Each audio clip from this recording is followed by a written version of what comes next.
Hello, everybody, and welcome back to Chatter Squadron, your weekly dose of Star Wars fun and positivity. My name is Tyler Bucks. And my name is Logan Hansaker. Holy moly, what even happened to the Star Wars universe last night for The Mandalorian? It's a lot to work through, but we're not only going to be talking about that, we're also going to be working through the season as a whole. Logan, what are we doing? We are talking about The Mandalorian. We got the season as a whole. I feel like even the show as a whole. Yeah. We could go back as far as season 1. So far back. A whole year. Well, it does feel like 3 years ago that it finally came out. It feels like it was moving quick too. And that's another thing we'll get into is when thinking back to, like, I'm sure you could, your thoughts right before episode 1, season 1 dropped, and it was still like we didn't even know what to expect. But regardless, it's going to be a Mandalorian filled episode. Plenty of spoilers. If you haven't seen last night's episode, turn your eyes off, turn your screen off, turn your ears off, mute it. You don't want to be spoiled. Run away. Run away. From home, all of your responsibilities. Pack up everything, put it over your shoulder, and get out. Just run. Yeah, if you got kids, call them when you've worked through your problems. Call them whenever you've watched the episode until that happens. But Dad, is this you? Plenty of spoilers, but you know what can't be spoiled? What? Do you know? I don't know. The fact that Darth Vader infiltrated Hoth. And while he was doing so, he actually took the time to get his portrait drawn for him. Yeah, and you can see it right back there. That's what that is? That's exactly what that is, yeah. He hired artist Victor Garundo. Really? Yeah. And he even did his pose. I mean, he had the saber out. He took the time. So in all that time of taking over Hoth, he was getting busy. He was getting it done. And I think people can win this art by commenting on any of our videos that we release this month. Oh, I know they can. This month. I almost said week, but release this month. But yeah. This week too. I mean. Yeah, especially this week. It works. But yeah, comment on any of the videos this month that we release, and you can enter yourself for a chance to win that, which is titled Vader at Hoth. Yeah, if you didn't know, Hoth had a thriving scene of those illustrators that you see on like boardwalks. Who like do caricatures of people. That's what this is. It's from the Star Wars universe itself. Isn't that crazy? It is. And he just stopped by one of them as he was taking over, and he was like, you know what, I need to remember this. It's never too late for a memento. No, you can never waste too much time during battle getting your portrait drawn. Well, I feel like never mind. So yeah, we're going to be talking about a lot of things today, but before we jump into it, we want to say rest in peace to Jeremy Bullock, correct? Yeah. We always are concerned about saying people's names correctly, Always. But the original actor who portrayed Boba Fett, crazy that happened so close to David Prowse also passing away, who played Vader. Yeah. Like it's coming quickly, it seems. And all of the Boba Fett buzz too. I know, being so everything. So like Boba Fett's really just jumped back into the headlines of everything, like the current Star Wars world. Yeah. It is crazy. I think I heard that he was able to still see Boba Fett return before he passed away, though. That's awesome. But yeah, he passed away this week. So of course, rest in peace. And I don't know, it's a crazy time for Star Wars because we have so much new coming in, and yet we are seeing the old kind of leave. I don't know. Right. Either way, it's a transitional phase for sure. A big, lasting legacy and memory from Jeremy. So rest in peace, and thoughts go out to the family and all the fans of Boba. But we're going to be talking about Boba because of this recent episode of The Mandalorian. It starts off fast, hot and heavy, and Boba is laying in the heat. It started off so fast. I know I told you when I started, I paused it to make sure it was at the beginning, because I was like, did someone just jump me in like 15 minutes on my Disney Plus account and just got out and it's like, am I starting it right now? But because it starts quickly of just like mid blaster fire. Exactly. I would, if I was them and I wanted to do so many callbacks to Star Wars like Jon Favreau and Dave Filoni like to do, I would have had the Lambda class shuttle flying slowly over it, and then you see Slave One coming past it, like the Tantive 4 scene from A New Hope. Right. You got it shooting down onto him. Slave One is a lot smaller, especially standing up, though. It's not as much of a visual. It's not as much as a coming on the whole screen. You would just see like a little sliver of it. Yeah, boom. it was cool. I like that they jumped right into the action because this episode has to go fast. I was going to say you had to jump right into the action. It was very fast paced and fast. And then also that because we were talking about the seismic charges or the seismic blasts from charges from Boba Fett's ship. Even his blasters, every soundscape on that ship is like amazing. Yeah, the jets, the blasters, the bombs. Yeah, it's killer. And last episode we got to see what it looks like on the inside when the whole thing moves over. It's really cool. Slave One is one of the coolest things about Boba Fett. It's kind of a debated ship. People have thoughts about it. You know, they're like, not so hot on the name. Right. right. Not even the name, just like the whole how it flies. It's like, right. People don't like it. I love it. I love it. I always love it. But they have this kind of Mexican standoff. No, there would have to be 3 parties for that. With the Mando has to like just pull his gun and point it at somebody too. Like, you know what? Why not? I guess there were 3 of them, but yeah, it was more of like just a hostage situation. Yeah. And man, way to rub it in, Imperial. Like laying it in thick, like, hey, I saw your planet get destroyed. Yeah, it's like they always jump on that. Like, I feel like that's like, are they trained? Like, if you see someone from Alderaan, like, just nail them on it. Like, just rub the salt in the wound as much as possible. The thing is, he talked about like all the people that were killed on the Death Star, which is something that we've seen in the books and comics and stuff before of what it looks like on the inside with the Imperials, where they talk about like the bigger tragedy was the Death Star being blown up. Right. And so I like that we got to see that side of things in the live action. Yeah. Well, that's a conversation that people have tossed around since Return of the Jedi is like, you know, from Clerks. I know the scene from Clerks.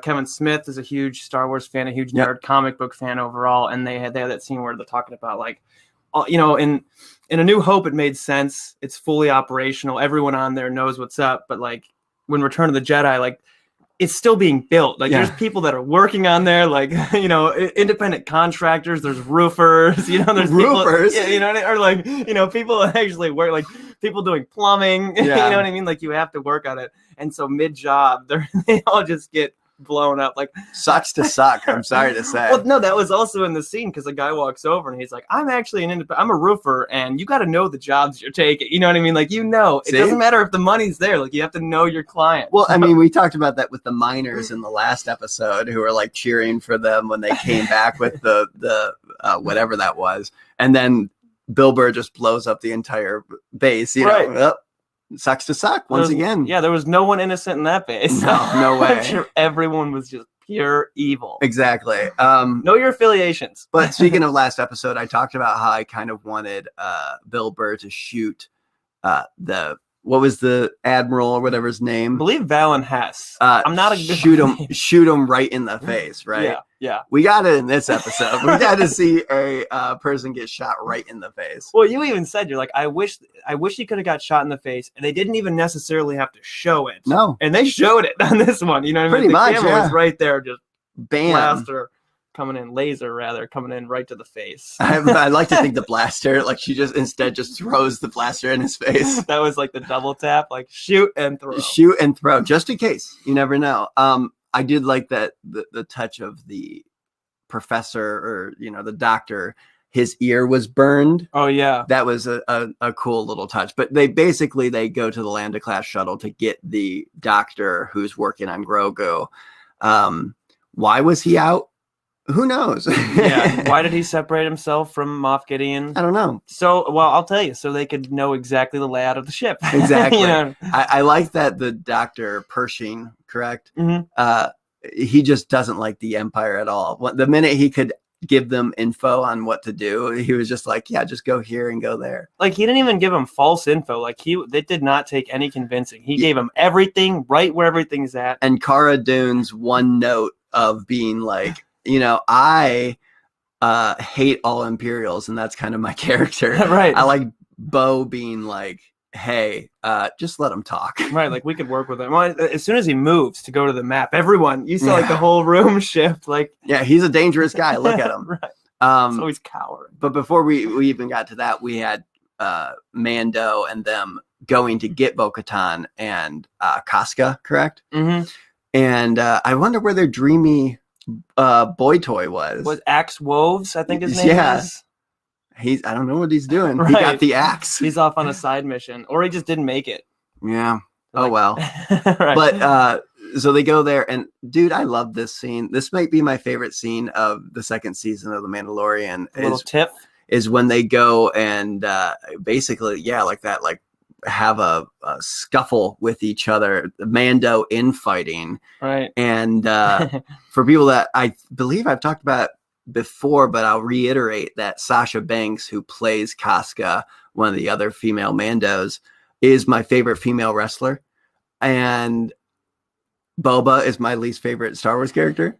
And she beats the crap out of him. And I was on my feet, dude. I was like, yes, tornado DDT into a table. That's the match right there. 1, 2, 3, pin him. It was a jetpack tornado DDT. Like, yes, she had some so rad power. And like him shooting the grappling hook and her just holding it. Yeah, you know what I mean? Like him trying to pull, but she just had it. Like and pulled him in. Oh, so cool. And then they shoot the flames at each other, which was a great way to like. Mando's, when worst comes to worst, just shoot your flamethrower at somebody. That's always how they've solved. We had season 1, I forget the exact episode, but it was Mando against the Jawas. He was upset because they took apart his ship. Yeah. And he sent the flame and freaked them all out. And then season 2 with Vance Cobb Vanth. Vance Refrigeration. Him between the Tusken Raiders. Flamethrower. It's like, you're right. The flamethrower is always like the. I guess we need to stop. I guess we don't know what it is. Like maybe if we had a flamethrower attached to our arms, we would just use it all the time too. I would always be using it, especially now in the winter. Just right now. Hey guys, welcome to Chatter Squadron. My name's Logan Archer. Whoosh. The mic just gone. And I'm Tyler Bucks. Sitting here, right. I like this episode. I didn't like this episode. You gotta go scrape off your car in the morning before work. Just it's a lease. No. All right, no more car. It's great for the paint. So they put together this plan with the help of the doctor, basically saying, okay, we need to go in these areas at these times. I like Fennec just took his like security key or whatever and just lock him up. Right. He might have given him. I feel like I don't know. It made it seem like they had a little bit of longer time before the Dark Troopers. That might have been the only thing he fibbed on, because he said you got a few minutes, and it was like, well, they were powered up. Gideon pulled the trigger on it immediately. Yeah, he like was on at the start, he said, I think feeling about this. I think even before they got out of the ship, he said to fire them up. But I don't know. But we have once again. Boba hates Bo, which is fun. Yeah. But it is like they're back and forth, him calling her princess and all these things. Right. And, once again, she is kind of like this snob when it comes to the Mandalorians, because we talked about that in our episode where we discussed all these things. Yep. And she said that line of, some Mandalorians, aren't bounty hunters. We fight for something more just or whatever. And just rubbing it in again, like you guys are just pretenders. Well, also when Mando met Bo-Katan, first thing she does basically is pop her helmet off, and he says, "You're not Mandalorian." You know what I mean? Calls her out. So then we see that kind of go down to now. As soon as she hears, I think it was his voice. Boba's voice. Yes. That was it. That was cool. And she was like, "You're not Mandalorian," like immediately, you know what I mean? Because she had to deal with Order 66 and the Empire taking over, and clones were rampant during that time. Yeah, you hear that voice and it's like, right, game over. People are trying to kill me. So they have this kind of thing of, okay, we gotta fly the ship in and have this distress call and everything, and they're telling Boba, like, hey, lay it on thick. And he's like, don't worry about it. Better turn up those shields. Right. Because I'm going to go after it. That's what I mean. I like that kind of play back and forth. Like, he doesn't care if he kind of does scorch them a little bit. Right. Because he wants to stick it to them. And turn up those. And he says, like, why don't you just worry about your task? You worry about what you got to do. I also like seeing hyperspace with two ships in it. That was cool. Following each other? Yeah. we talked before about, being a pilot and the Blue Angels, like precision. They're going fast at hyperspeed. And that's the thing. I think even if they, because they come out of hyperspace at different times. So I think even still, like if they both went out of hyperspace at the same time, the first one's traveling so fast that it's going to like come out quicker, and then the second one's gonna whatever. It's just cool little things like that. As long as no one, the ship in front, it's like a Haldo maneuver, just like. I was gonna say if they see a space squirrel across the street, cross their path, jam up the brakes, and then just. But just if you do that a little like coordinated, all of a sudden Slave One is just cutting through the Lambda class shuttle. It's like, where'd they go? It's so fast. You wouldn't even be able to process it. He's once again just like Kip from Napoleon Dynamite. Boba just cuts through the ship and goes, "Dang it!" and then jumps off away. Dang it! That's the end of it. They didn't get Grogu. They didn't even make it to the ship. No. So they do make it in the ship in the episode, and the femme fatales cut their way through the Imperial forces, and then we see the Dark Troopers starting up and everything, and then Mando comes out of the ship afterwards. Very quietly. He's sneaking around. Yeah, sneaking around, taking his good old time before he has to go stop the Dark Troopers from being released. I feel like he could have. There was a scene that I thought, and this is where I'm just nitpicky. Is like, there was 2 stormtroopers coming around the corner, and he just like hid from them. I was like, you could have taken him out. So like, we love our hand-to-hand combat silent kills. Yeah. I'm like, take him out. Those are 2 more stormtroopers that they don't have to deal with. Yeah, murder. Kill more people. Murder them. Just kill them. But yeah, so the rescue team is working together big time. Super efficient. Like the was that episode 4? Yeah, where 4, where they sweep through, take the ship. And obviously it works because Bo put together the plan. Bo was the one who said, okay, we're looking through the schematics of how they're going to do it. Right. I like that. I like that she took control. And the whole time, Mando doesn't care what the plan is. Yeah, he's just like, I'm going alone. I'm going to get the child. I don't care. All right, I want Moff Gideon. Sure, whatever. Just do it. You can have the ship. I don't care. Yeah, exactly. I just want Grogu. Exactly. I just want the child. We got Mando versus a Dark Trooper. That was really crazy.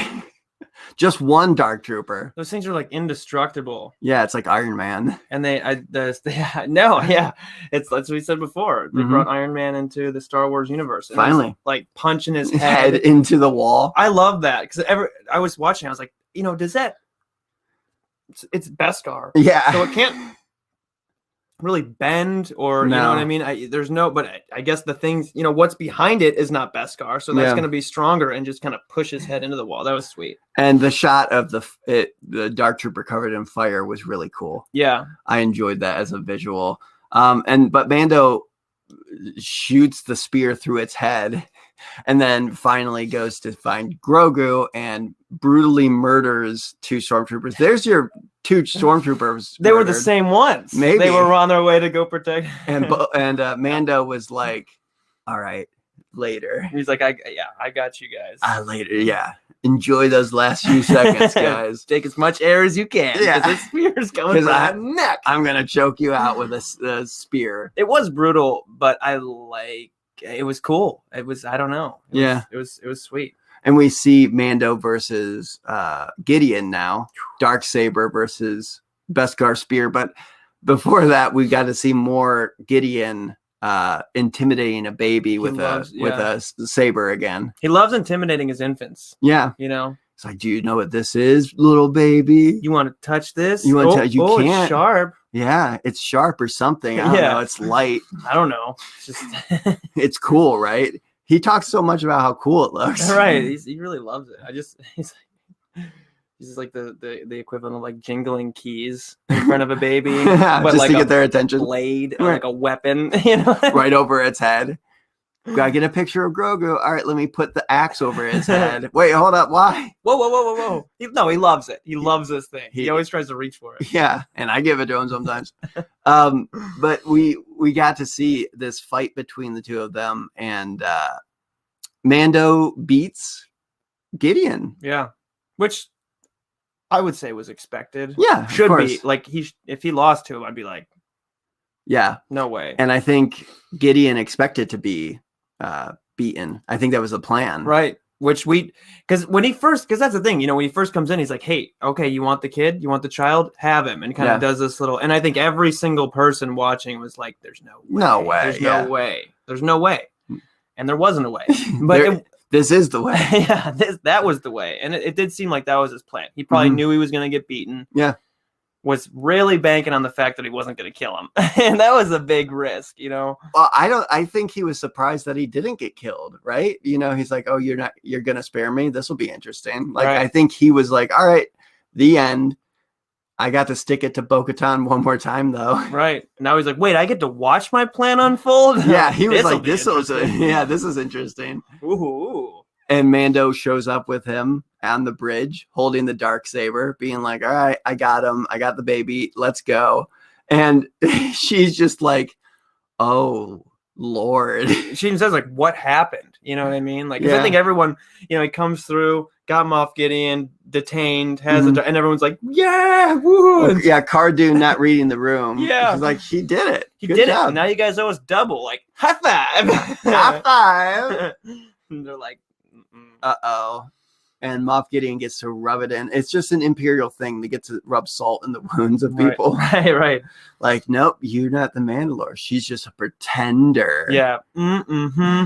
Pretender. Sucks to suck. Yeah. Oh.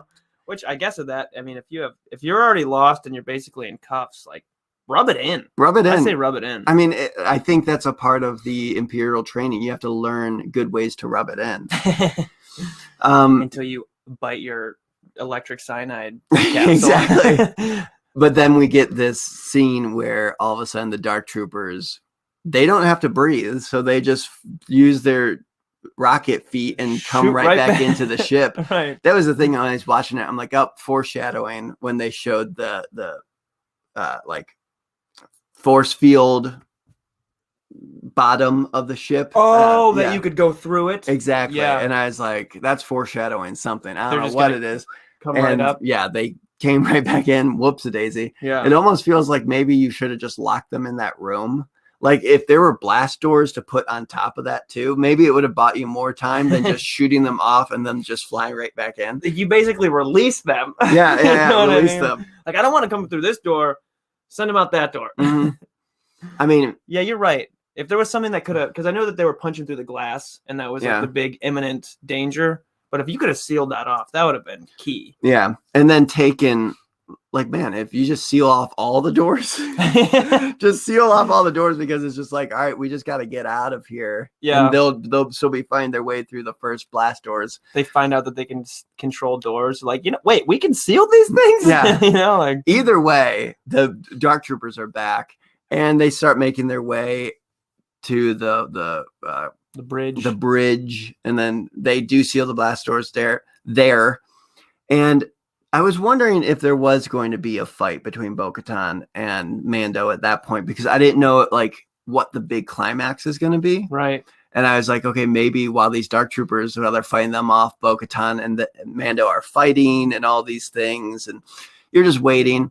It does feel pretty final what's going on. Like they're all kind of like in standoff mode, facing the door. And then a single X-Wing comes in. And I remember saying, oh, the New Republic's coming to help. They're back. The New Republic. One person. Only one of them made it. Yeah, it's Dave Filoni again. Right. Oh, looks like I'm just here with my gun.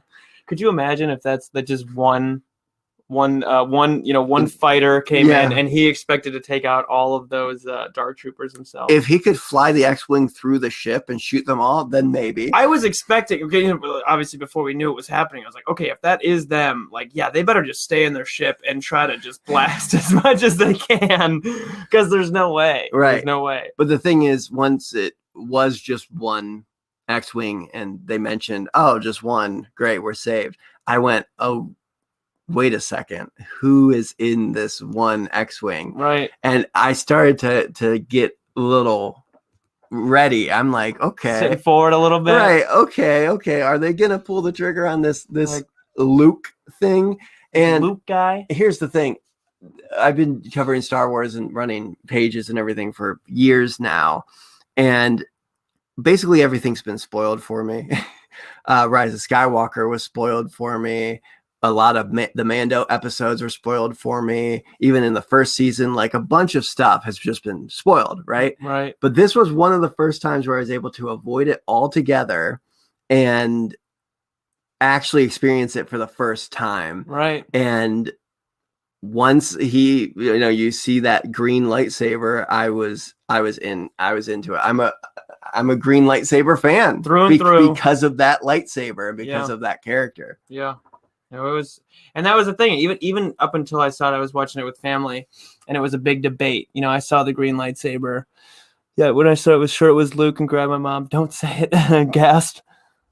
What Jonathan, are you reading? Right here. I know, but you just started like looking off and just started reading something randomly. In chat, Jonathan says, when I saw the green lightsaber, I was sure it was Luke and gasped, and my mom was like, don't say it. Don't say it. That's because that's the thing. I was watching with family as well, and it was still like I even said, I was like, it's Luke. Yeah. It's Luke. It's a green lightsaber. You got the one hand. Yeah. And everyone's like, no, like, I don't know. Their face is green. Now it's like, their face is green. Our faces are green. Look. See? Get in the light. Find my light. But yeah, so he basically cuts his way through all of the dark troopers, which apparently their armor blocks lasers, but it doesn't block laser swords.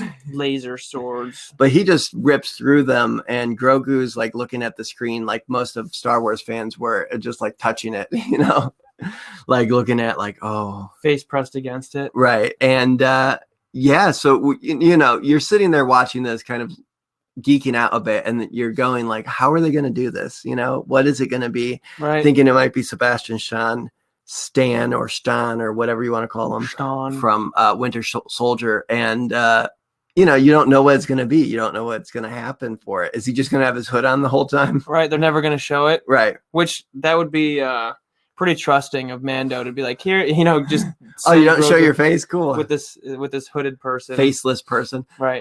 Which he'd resonate with that. Yeah. He's kind of a faceless person. But Luke was able to kind of channel his dad's energy when it came to hallway battles, where he walks down a hallway and just slaughters a bunch of robots. Destroys and crushes the last one. Once again, how necessary was that? I don't know, but he did it. Right. With his mechanical hand too. Yeah. Now that's a little Vader. Yeah. Hey, yeah. No, that's true. Mm-hmm. That was sweet. So the doors open, and it's Mark Hamill as himself. Hey, Mark Hamill, kids. As Luke Skywalker. And once again, they kind of did a CGI thing they did in Rogue One. They also did it in The Rise of Skywalker. And I thought it was Sebastian, but just with some tracking on his face to make him look a little bit more like it. But look through the credits, it was not him. However, we got to see a touching scene where Mando has to say goodbye. Right. Yeah. Got to say goodbye and got to remove that helmet again. I don't know if he had to, but he did. I feel like that's what Grogu was kind of getting, when he was like, maybe you're right. Maybe he didn't have to, but maybe it was like, all right, if I'm going to say goodbye one last time. Yeah. Got Grogu like I gotta see you trying to be close to him, I think, for one last goodbye. I got to see you with my own eyes. To see with my own eyes. And Grogu does he touches his hand to his face. Yeah. Mm-hmm. And maybe what I was thinking too is to recognize him in the future. Oh, yeah. You know what I mean? Because you spend so much time with this character being, Mando, and he's always got his helmet on, even with Grogu. Mm-hmm. So it's like, if they ever want to reconnect in the future, now he's at least got a face to put to it besides just a helmet. Yeah. Well, makes sense to me.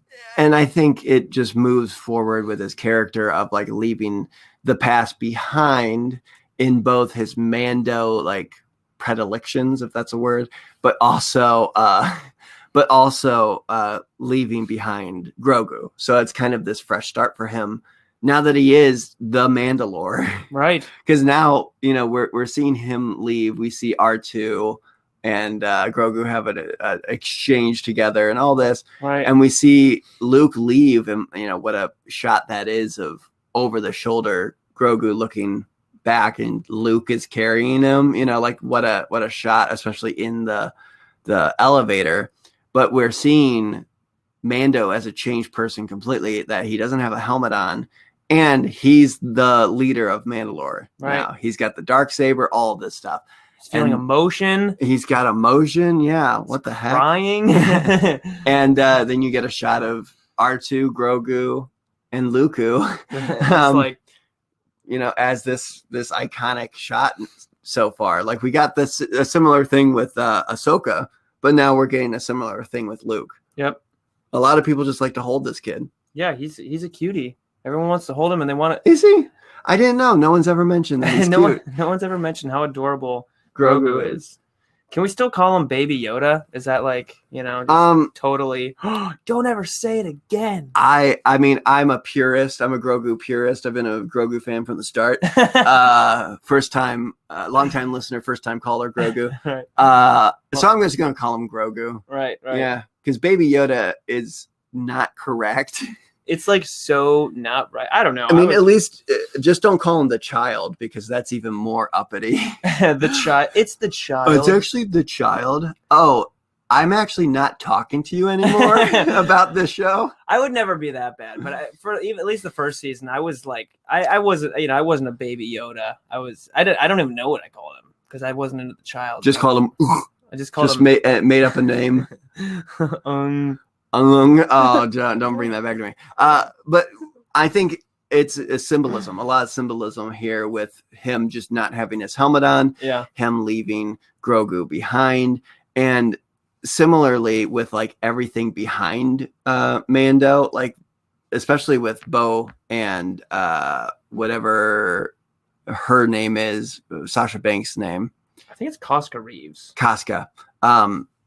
Then behind him too. Now, are they going to be following him? Is he actually going to be the leader of Mandalore at this point? And we'll get into predictions a little bit later for the next season, but it sets up a lot of things while at the same time closing maybe the biggest part of the show. Is this actually the end of Grogu in the show? Right. I don't know. Right. Which, I know everyone's been, especially these last two seasons, first season, immediate attachment to Grogu. Yeah. And I know everyone's been kind of on the Grogu train. I am not. I don't think it's the worst thing if he were to not have him. Yeah. I think it'd be kind of cool, and I think it'd be a little bit freeing for Mando's character to be able to not have to take care of a child and be this caretaker while also trying to get all of his objectives completed and his missions done. Mm-hmm. So I think that would be a cool change of pace. And like you said, we could further into the story that they have not only been setting up since season 1, but it now got a little beefier. It now got a little more, there's a little more tension in there. Moff Gideon's still around. Darksaber's still there. They didn't cap that. Mm-hmm. They just kind of expounded on it. Yeah, I think the first prediction I'll make, like I said, we'll do predictions towards the end of the show, but the first prediction I'm going to make is that the next season will be the final season of The Mandalorian. Yeah.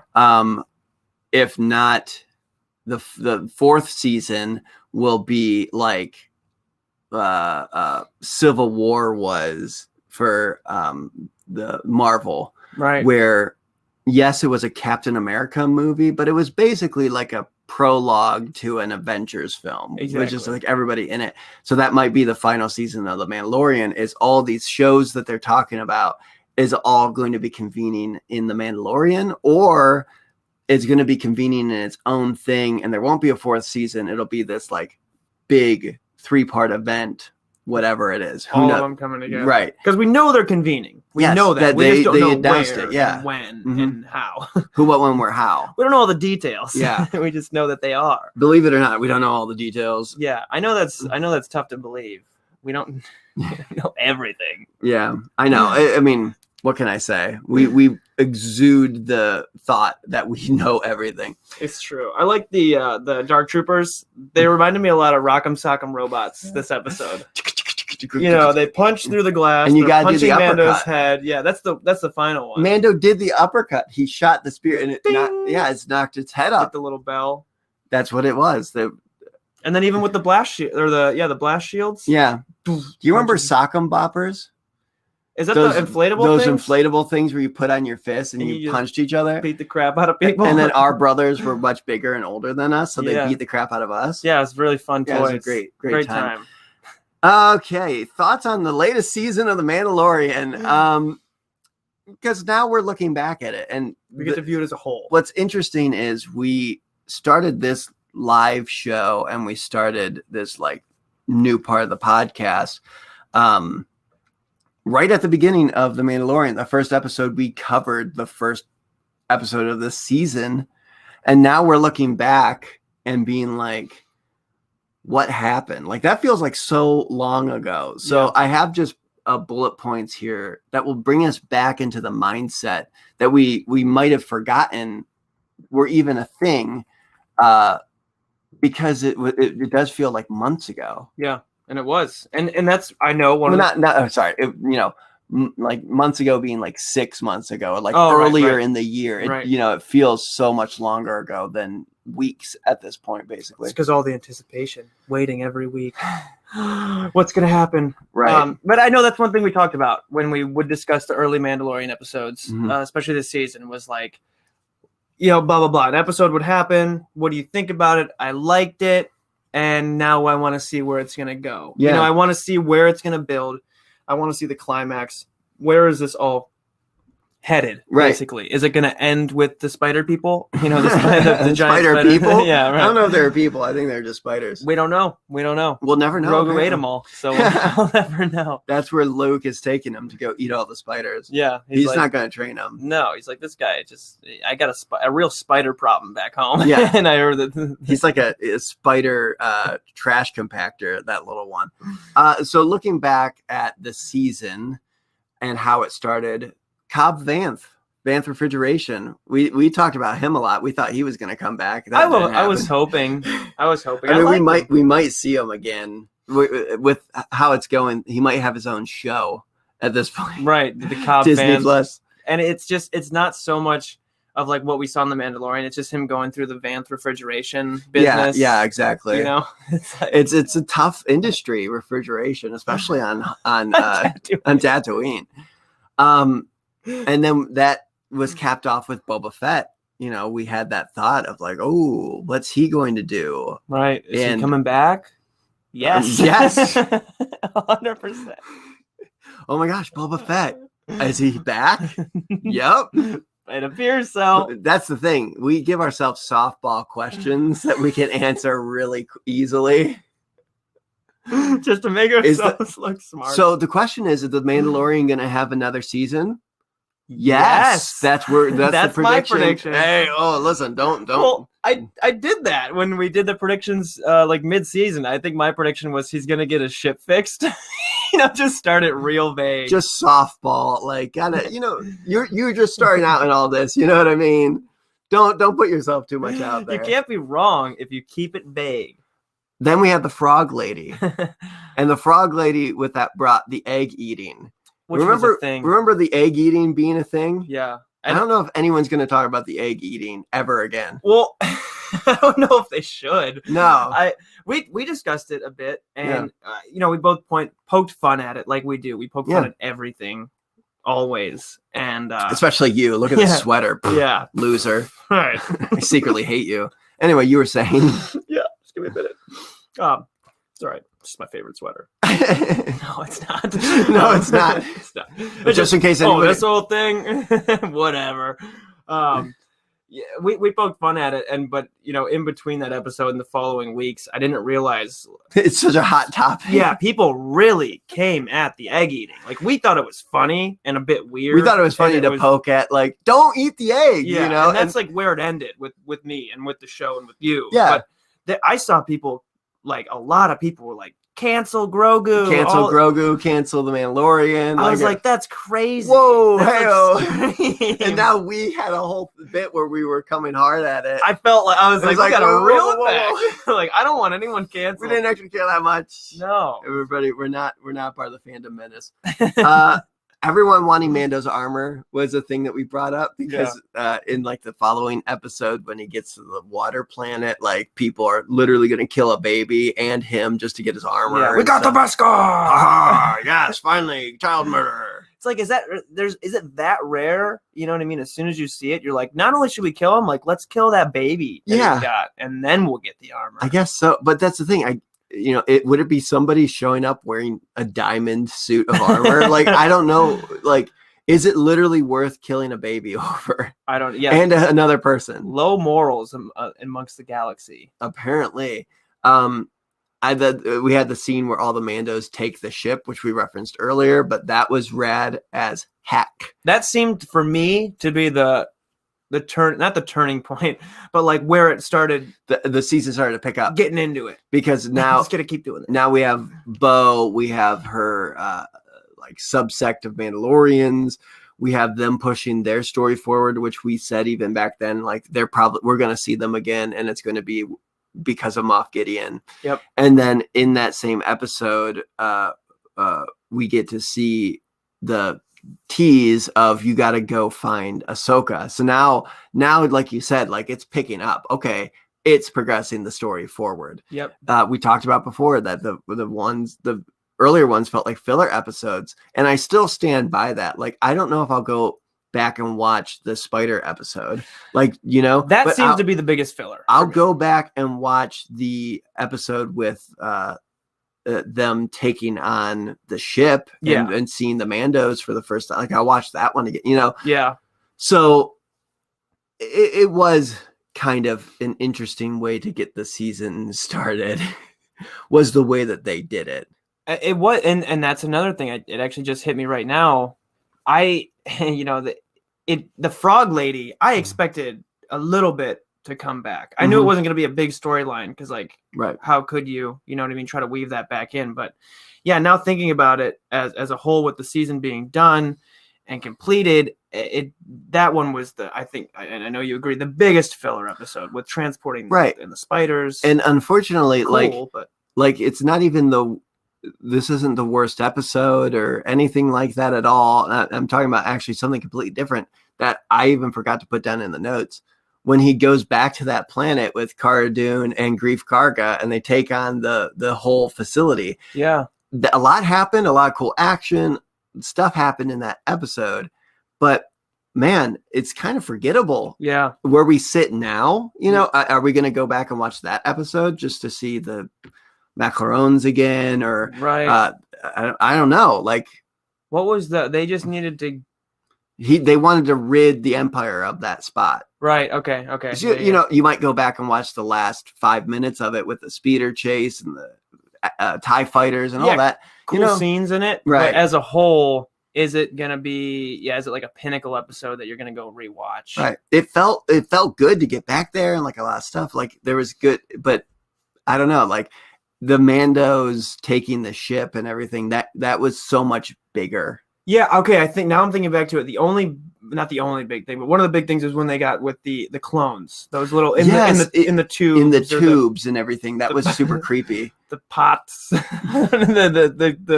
like the Bacta tank. Yes, exactly. Yeah. Okay. I didn't know what you were doing because you were doing like weird finger movements. You were talking about Jabba's texture. Texture. I want to feel it. I want to feel this texture. It's just so interesting. But that's the thing. Then we move over to Ahsoka.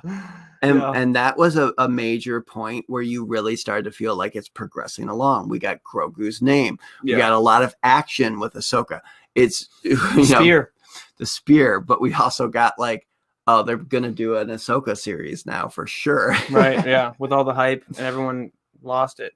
Yeah. Well, rightfully so. Well, everyone lost it, but also just the way they set it up of like, hey, I'm not going to help you, but I did lay a bunch of groundwork for what my motivations are. Because we're sitting here going, okay, are they going to have Thrawn in it? Right. And that's the thing. Maybe people might remember and what I said back then, but I don't know if I was ever on the bandwagon of Thrawn will be in this season. Like, I don't know because it just doesn't make that much sense. It would have been a lot to pack. But we got to jump back like 4 weeks ago or whatever and just prove myself wrong. Like, no, Tyler, you said Thrawn will be in it. Like, I don't remember. You said it. I might have said it. Actually, you said Grand Admiral Prawn. Oh yeah, Prawn. Yeah. Oh, I forgot about Prawn. Speaking of like, just screaming, Grand Admiral Prawn, which is a great little bit that it was just a giant shrimp that they pushed around in a wheelchair and pretended to understand what its screeches were. Right. Yeah. Like he's this war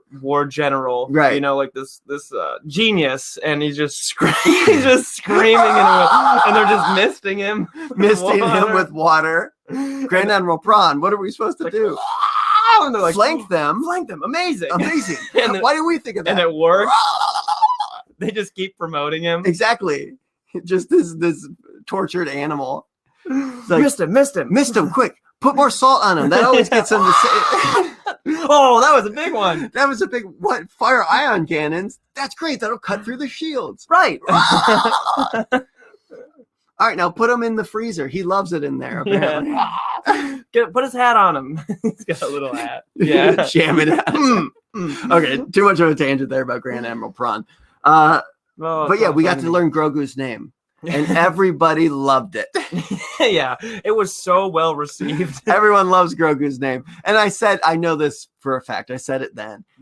No matter what his name was, people were going to have an issue with it because we're Star Wars fans and we have to have a problem with everything. I am going to just do what I always do and say, I love it. Because I love it. I have no problem with Grogu's name then. I don't have a problem with it now. Yeah.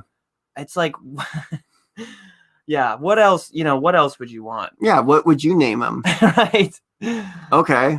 Like there were people who were mad that it didn't start with a Y, and I'm just like, yo, you're going to make me lose my mind. Right. Does that Luke was the big main human, so every human now has to start with an L. Mm-hmm. He was Luke and Leia. Luke and Leia. So this is Lon and Lando. Oh, Lando. See, but that's the thing. Like, yeah, Grand Moff Larkin. Right. They're just Lanakin. Like that's what I'm saying. Like later, he can't be some other name.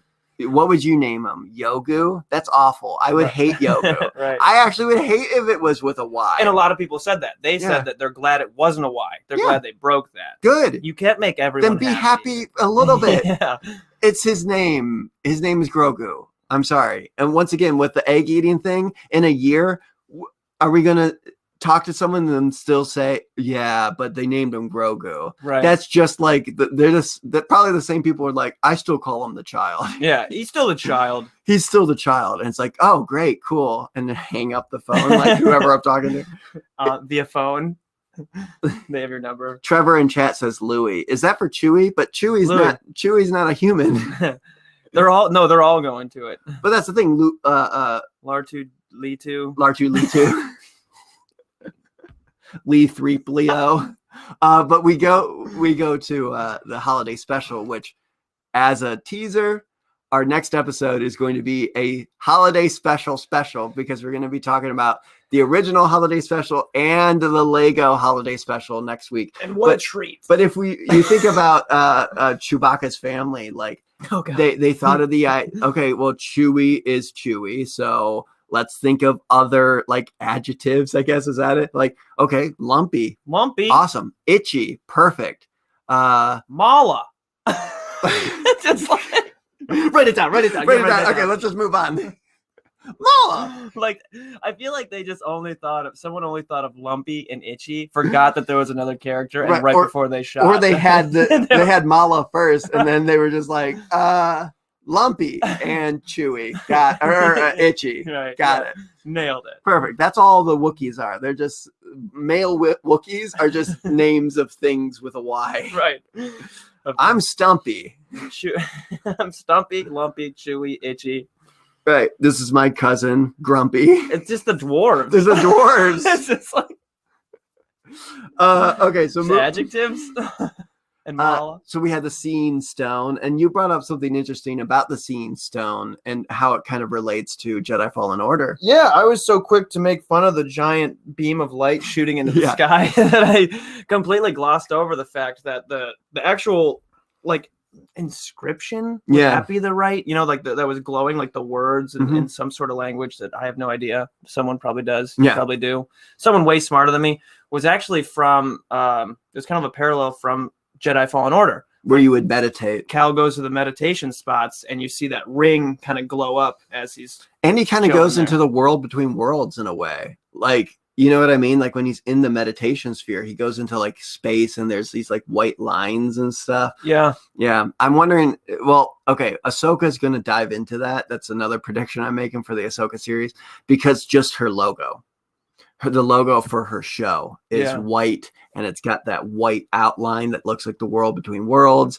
It's going to dive into the woo-woo of the Force, I believe. Well, I know when they touched on Ahsoka in that scene in this, like we talked about with the woods, there was an owl, so I know that they were. Yeah, the bird.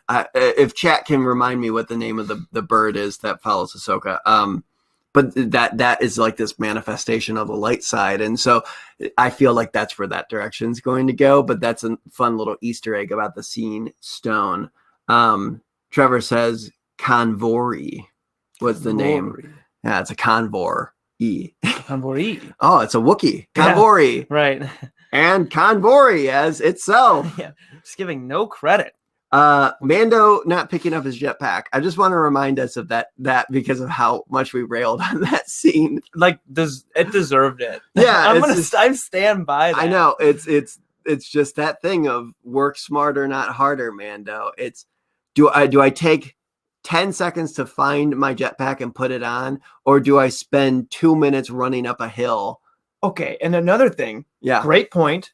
But you don't even have to find the jetpack. It was right next. Like, he set it down next to him. Right. They're having the standoff, and I'm pretty sure that's when the ship comes in. Yeah. Well, no, when he. Yeah. Okay. Yes. Actually, that's a very good point. You're going back to the beginning. I'm thinking back to the very end too, when the Dark Troopers are coming down and he has to run up the hill again. Right. But it's true. Right. Especially when the ships come down, like not much. And it's someone who, you know, knows way too much about Star Wars to be a healthy human.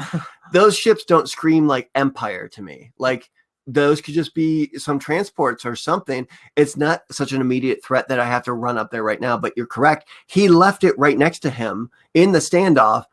Throw it on, jetpack right back up there, dude. Yeah, and they would have had it for the whole thing. It's just one of those story like points in the writing things that we pick up on. Little nitpicky things, but that's the thing. If he had the jetpack, because Boba didn't even say put down your blaster, we already mentioned that. Like, you know, take off your jetpack. Okay, why? Like, why just the jetpack? Don't drop the blaster. Don't take your knife out. Like, any of that. Turn off your whistling birds and whatever. Right. Like, don't do any of that. Just take off the jetpack. Two of the things I would have changed about that is him also say to drop his gun, because that would have made sense too. And then have Fennec take Mando's jetpack, right? Right. And them still have this kind of standoff. Now, the Empire comes. He wants his jetpack back. They're still like, give us the armor first. And he's like, I can't deal with this. And he books it, right? Yeah, something like that. Exactly. Yeah. And even if it was a secondary thing, like put down your gun, and he puts it down, and the jetpack. That totally, you just sold me on it. Right. Because I would do, you know what I mean? He's trying to disarm him completely. But when you gloss over the gun, gloss over all of your other weapons, like you said, and just go to the jetpack. It shows you what the plot device is. It's almost like in this final episode when like I said, the foreshadowing with the force field between the space and being in the ship. If Cara Dune probably usually gets these types of lines, it's like, man, if someone was out there, they could come right back in through these shields. Like, you don't have to say that. Right. And they didn't have to mention that, like, oh, people go through that shield. Yeah. It's like how I said they did great with the foreshadowing of Mando blocking Ahsoka's lightsabers with the Beskar, and then later on she has the Beskar spear, which they established earlier, and they fight with the spear. Right? We already had it set up. It didn't have to be explained. It was explained in this episode, which I found was interesting. Of saying it can't cut through pure Beskar, and I was like, why are they saying that? Yeah, it can cut through anything. It can't cut through pure Beskar. It's like, yeah, we know that. We saw. I mean, I guess would it be stronger? I guess Bo is a different person and is explaining that to other people, but at the same time, it's just like, yeah, the audience knows that, but it's a similar thing of like, you're just showing to the audience that he shouldn't have his jetpack, right? And that's all that's being said here, and it just didn't make much sense. Because as soon as he put it down, and I know you probably thought this too, picking up on it, it's like, okay, he's going to need it and he's not going to have it. It's got to be a plot device now, because there's the only reason he put it down. It's the only reason that it makes sense. And that's the thing. I see Jonathan in the chat saying a Mandalorian with a jetpack is a weapon. Yes, but he is also holding weapons. He's got a flamethrower. He's got a gun. He's got a knife. He's got the whistling birds. I would say those are weapons first before the jetpack. You know what I mean? He's pointing the gun at him. That's what I mean. If he disarmed everything at the same time. Take off all your clothes in front of me. Right. Take off everything. Yeah. I want to see it. I want to see what you got. Boba, man, weird. You put a the lot of time Sarlacc really messed his head up. Right. He's got a lot of time to make up for. And this was also the episode. So, like, we're talking about weird logic. This was also the episode with the boulder and the guy shooting the boulder. Like, I'm gonna get it. It's like, why? Why are you gonna kill the boulder? Just run away. He loved that gun. I like the just grab the gun. No, I know. Just tip it over. The thing I liked though, that brought us were memes. You know, yeah, right. Stuff rolling towards people and all that type of stuff, and especially with the investors call with the crazy amount of stuff.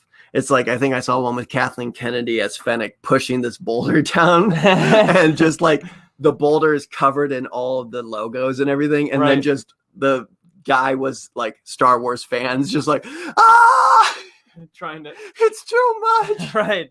Trying to digest it all. Right. Fett finally being cool was also in that episode. Yeah. Super cool. Cool is an understatement. Yeah, finally. Whatever. It was dope. He got to use all of his arsenal and everything. And I mean, I liked Fett's direction of character after that episode. Honestly, because here's the thing, especially when he gets beat up in this episode, which I will say is my favorite part of the whole season, is Sasha Banks giving a tornado jetpack DDT to Boba Fett. Right. And even more, like, that was rad, but even more as her just not even flinching with the zip line. That was the biggest thing for me, because that happened early on. He threw her through a table. I'm like, don't. Fine. And then that was the point where she's like, no, old man, like, you're not going to topple me. Loved it. But the direction they took him of this supporting character, this, like, if you're playing an RPG and you're putting together your group, he's the supporting, like, muscle to the character. Yeah. And man, I was like, okay, I like this direction for Boba, because it gives him something more than being what people want to shoehorn him as this BA when he was not a BA. I will keep going through that in the original trilogy, as this like silent BA, right? But in this episode, in this season, they gave him more of a layers, more honor. He does a bunch of spice, apparently. Right. But they gave him more of a character other than just the guy who nods. Yeah. And that is what I was looking for when it came to Boba Fett. Did it completely turn me around? I'll pose myself a different question other than that. Am I excited for the end credit scene that we're getting the Book of Boba next year? Am I excited to see that now? I am. I'm excited to see that now. Would I have been excited to see that if that was just a random scene at the end of this without all of this? I would have rolled my eyes and been like, oh, great, Boba. More Boba. Hooray. Look at how cool he is. He just shot one person when Fennec shot everybody. You know, like, I would have railed on it because I didn't get to see this thing. And now he is kind of this boss. Yeah. He really kind of is a boss at this point. And I prefer that him in that role, if he keeps up the stoic nature that Boba as the character has, other than like the Mando is of like this warrior, because he kind of isn't. Yeah. He gets beat up pretty handedly in this scenario. Yeah, he's definitely not a warrior. And also I think, like, so you're saying people put kind of these big expectations and kind of filled in the gaps. And now he finally is shifting into owning that a little bit more. Oh, here's the thing. He's being deserving of it. Deserving of it, yes. But it's not even owning those expectations from other people. It's becoming his own thing. Okay. It's becoming his own character at this point. We saw him in the Clone Wars as a kid. We got more of his character there, of course, in the books, of course, in the comics. We see a lot of this, but this is a live action Tamora Morrison owning that character, owning who this person is. And now that's something to latch onto, as opposed to just he had a cool T helmet and he got knocked into a Sarlacc pit. Like there's a blind guy. There's more to thank you for mentioning. There's more to latch on for it. Yeah. So I'm excited to see what this is. This book of Boba. I'm excited. I love Boba. I love Boba. Yeah. They don't. The expectations. He could have done nothing all season, and I probably still would have loved Boba. But I will say his hand-to-hand combat scene was one of the coolest, because we always talk about like, why do they always go hand to hand in all these episodes? That was the one where it was like perfect. Yeah. Like it was killer. The stunt guys, whoever was in the Stormtrooper uniforms, absolutely nailed that. The stunt people are killing it, especially Seriously. Bib Fortuna's stunt man. Yeah. Oh my gosh, killing it. Oh, that roll forward, the gentle roll forward. The gentle roll forward after being shot. Before we wrap up, because we need to talk about that episode a little bit more, is Bill Burr killing it. Nailing it. I mean, he's a stand-up comedian. He's acted in a lot of things. However, he brought this layer of seriousness, of heart, of deep contemplation of, listen, New Republic, I believe the line was New Republic, Empire, it's all the same to these people. We're invaders. I think he said it. Like those were the lines. But that's heavy stuff. And then you kind of sit there and go, okay, this might be a little one note, like he just hates authority in general and everything. But then you have that table scene. And that's not a scene that any actor can do. Right. That's not a scene that just somebody can just sit down and say, all right, now pull those emotions. Because it was so subtle. So subtle. But there. He wasn't hamming it up. And the thing is, a lot of close-ups, and it's already, you're thrown through a loop because Mando doesn't have a helmet on. So you're seeing a lot of face, and you're paying attention to every detail. And yeah, it is just like this tension. He's not hamming it up. He's not like, you were the one. Like, he's just like is prodding him, kind of almost smiling a little bit. Like it's cathartic for him to finally face the person who caused the death of like probably so many of his comrades and everything. Just nailed it. Well, when he said it was so real. Like you think that was good for them, like the guys I served with. Like that line alone, I think is so real. You know what I mean? People that died, those mud scuffers. Yeah, I think it was good for them, right? Like, even I don't know. It's that was super so good. I'm killer. Getting goosebumps thinking about it again because that's one of those things. That's a scene I'll go back and watch over and over again. Yep, fantastic. Because even the way they played it up after he shot him, and everyone's just like, okay, and then dude, that was fantastic. Where he just sits back, boom, like that was killer. And honestly, even Pedro Pascal not having his helmet, like that. Yeah. That scene was killer. Fantastic. You could see the tension, the fear, the whole time. And there is something too that I would like to challenge and bring back up, is that there was a rumor going around that Pedro Pascal pulled a bunch of rank during this episode, this season, and wanted more money and wanted more of his face shown and all this stuff, and that like he walked out on shooting. He was taking his helmet off mid-scene. I even heard all this stuff.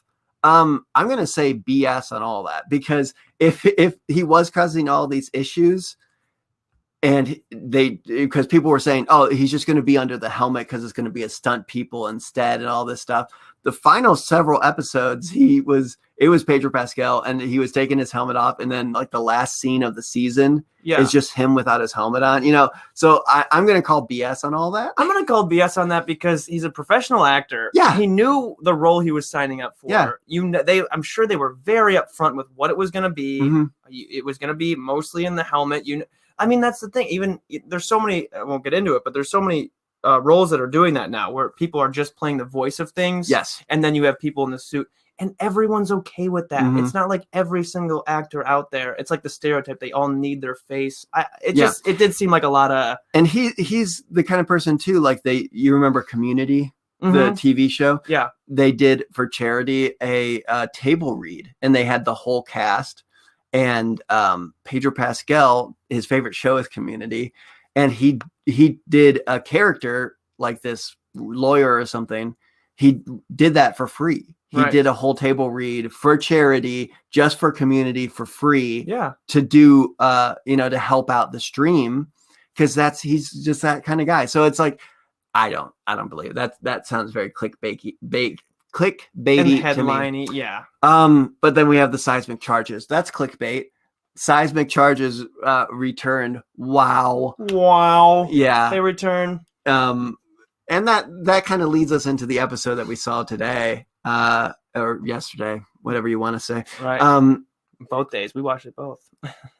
Oh, and Bill Burr again with him like being set free, and that whole scene too was really good. Like, because I'll leave. Yeah. Am I good to go? Because I will. Because I'll leave. Right. And he like turns around and everything. Like, so good. I want to see now Disney Plus, coming to Disney Plus, Mayfeld. Right. He's like Survivor Man, because he's in this jungle planet now. They just set him off by himself. It's like a documentary thing of him surviving in the forest. And Bill Burr, like, and staying at hotels. Yeah, exactly. eating granola bars. Hey, turn that thing camera. off. We're supposed to be in the wilderness. But that is true. That's what they do in those wilderness shows. Anyway, but it leads us into showering. That. So to kind of wrap up the episode, before we go into predictions for the post show for the patrons and the Get Vocal chat, we're going to be talking about why we are so freaking stressed about just life in general. It kind of, just a lot of things popping up and things being stolen from me and whatever. So we'll jump into that. That's what we'll, and I'll confront Logan to see if he stole my credit card. So that's what the post show is going to be. And before we forget and we do our predictions, we will be taking, don't panic everybody, we'll be taking a slight break in the new year, a slight break, because so small. We had the Mandalorian. We were able to talk about that every single episode and everything. We're starting this new live show, but we want to up the quality. We want to change things. We want to evolve. We want to make it as best as possible. And we don't want to have to, focus on that and not focus as much on the live show. So we're going to take a small break in the new year to kind of reset and start probably season 2 of this show. And season 2 of Shadow Squadron. Shadow Squadron. You might have seen that at the end of Mandalorian. If you watched at the end of the credits, past the Boba part. And then there was more credits. There was more credits. And then season 2 of Chatter Squadron. The book of Chatter Squadron. The book of Chatter Squadron, yeah. So that's what's going to be happening. And you'll have updates on that, especially patrons and then in our social medias. But that's our prediction. Yeah. You know what I mean? Our prediction is that we're going to be doing that. But that's our prediction. That's a softball prediction. But keeping it easy. I'll start off predictions for the next season and where this is going to go. Like I said at the start, I think next season will be the last season of The Mandalorian. Interesting. So 3 seasons. We're going to have growing tension between Bo-Katan and Mando. I think you're going to have this like kind of like Hux and Kylo that like secretly we hate each other, but we're both leading this together, because Mando might go to that point of, okay, I am the Mandalore. Bo, you don't want to kill me for it. You don't want to kill me for it. You won't let me just give it to you. Right. Okay. So I guess I'm the Mandalore, and I guess I'm going to help put together and get this planet and our race back together, blah, blah, blah.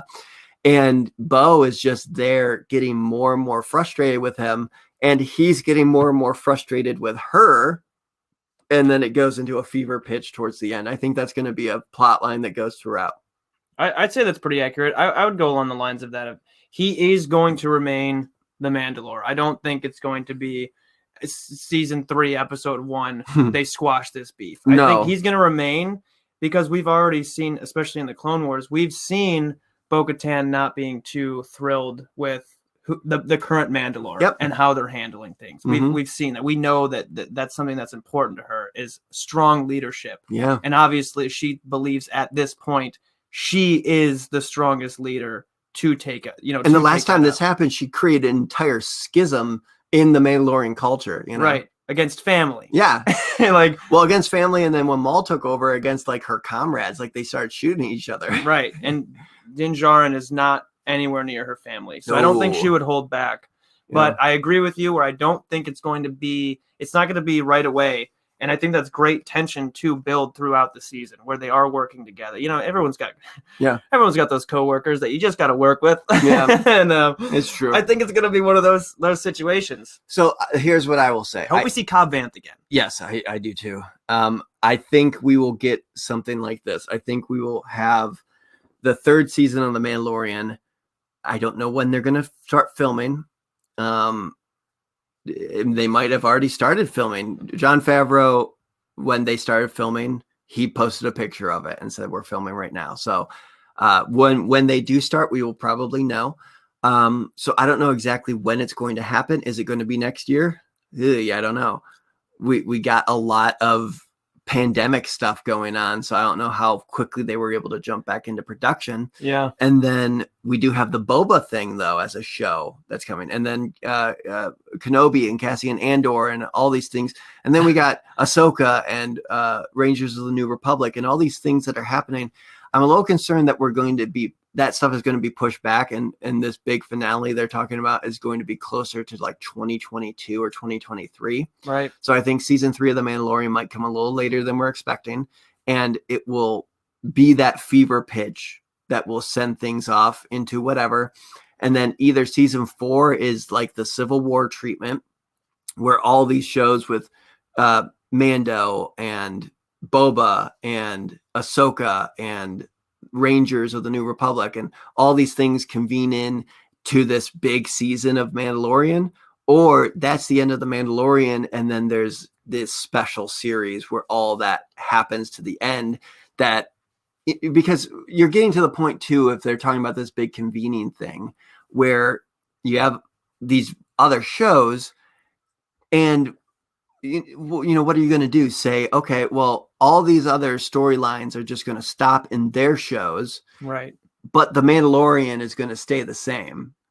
And everyone's just going to jump over to The Mandalorian. Or it's everybody is convening at this point, this special series or whatever, right, which I feel is more conducive to people jumping onto that than people watching Ahsoka 10 years from now and then going like, the next season, they're like, well, what happened? A lot of stuff seems to have happened, and I didn't watch it. You had to watch another show to fill in about this show. It's like if you didn't watch Civil War before you watched a bunch of the other Marvel films, you were like, wait a second, they hate each other? Like, you felt like you lost a lot of info if you didn't see that. And I fear that might be what happens if you just tack it onto The Mandalorian. Yeah. Is people will not know to watch The Mandalorian to be like, oh, so that's what all these things are. So that's my prediction. It's a broad prediction and it's kind of specific, but that's what I think is going to happen. Here's my prediction. The Razor Crest will be repaired. Which, that was a thing. Tyler's going to join the mailman. Oh, he's actually becoming the mailman. He's delivering our mail. Yeah, I'm back. You're just still saying Where things is I'm doing. Where is he? Where'd he go? Logan, no, I'm here. The audio listeners don't know that, though. That's a good point. Up until that's a good point. Up until I forgot about the audio listeners. Oh, he's back. That was something that was funny that came across. I heard people were a bit with the Razor Crest being destroyed as a toy, all this stuff. Oh. And we just put all this money into making this toy, and now you destroyed it. But it's like, well, everyone loves the Death Star. Yeah, that was destroyed. Like the Death Star's in our logo. Yeah, and we just made our new logo, and the Death Star's in it, and it got blown up. Oh, we didn't think about that. Could you imagine that if you didn't know that the Death Star blew up? You're just putting all this hype, and then you're like, oh, and man, no one's gonna like something that's destroyed. Right. It doesn't take it off. Spoiler alert, this was a long time ago in a galaxy far, far away. Everything we know about that place is done with. It's already over. It's already over. Millennium Falcon, even though it survived Tross, it's been scrapped for thousands of years at this point. You can still play with the toy. Yeah. It turns out you can make it explode yourself. Yeah. Just drop the Lego ship. I've done it. Shoot it with a gun. Shoot it with a real gun. Shoot it with a laser. Okay. Give me a real prediction, not about the Razor Quest. I will think they'll go season season 4. I think they'll go 2 more. Yeah, Okay. not just because for like and here's why. I'm thinking back to before season 1 and where it was, what people did or didn't know. I know I was a bit out of the loop at that point. About the Star Wars saga as a whole. The Star Wars and also the whole world was still and if you can think about how much hype and how much excitement and how much this is generated just in 2 seasons. Right. And now we have all these other shows coming and branching out. I don't think they would just can it after, not that they would get it would be their decision to end it. Not that they're not going to get canceled, but I don't think that they would end it just after 1 more season. I do think we are going to see a lot more of the whole Mandalore. I think we're gonna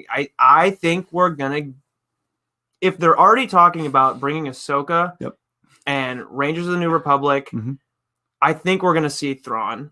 Yeah. In the Mandalorian. That's a good point. Thrawn might be the big bad guy that all these people need to convene together to, and then Prawn, of course, is Prawn's gonna be there. Prawn's gonna be there. Yes. Screaming. Ah, yes, Bo-Katan. It's good. That's not a good Thrawn.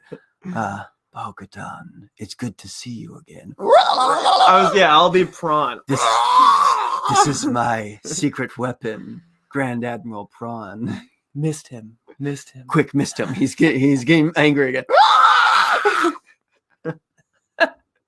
So, okay, you think Prawn will be there? Good. I do. Yeah. Not Thrawn. Thrawn will not be there, but Prawn will, in fact, be there with all of his shrimp I would qualities. love to see, the Hydra logo from Marvel. You're gonna do that as Prawn. But it's a shrimp in like a circle with like the arms spiking down. It says Prawn. It's like on stormtroopers' chests and He's stuff. just their new leader. I do think we'll see Thrawn, which then ties in. I know it's gonna be a whole rabbit hole as Ezra Bridger. Yep.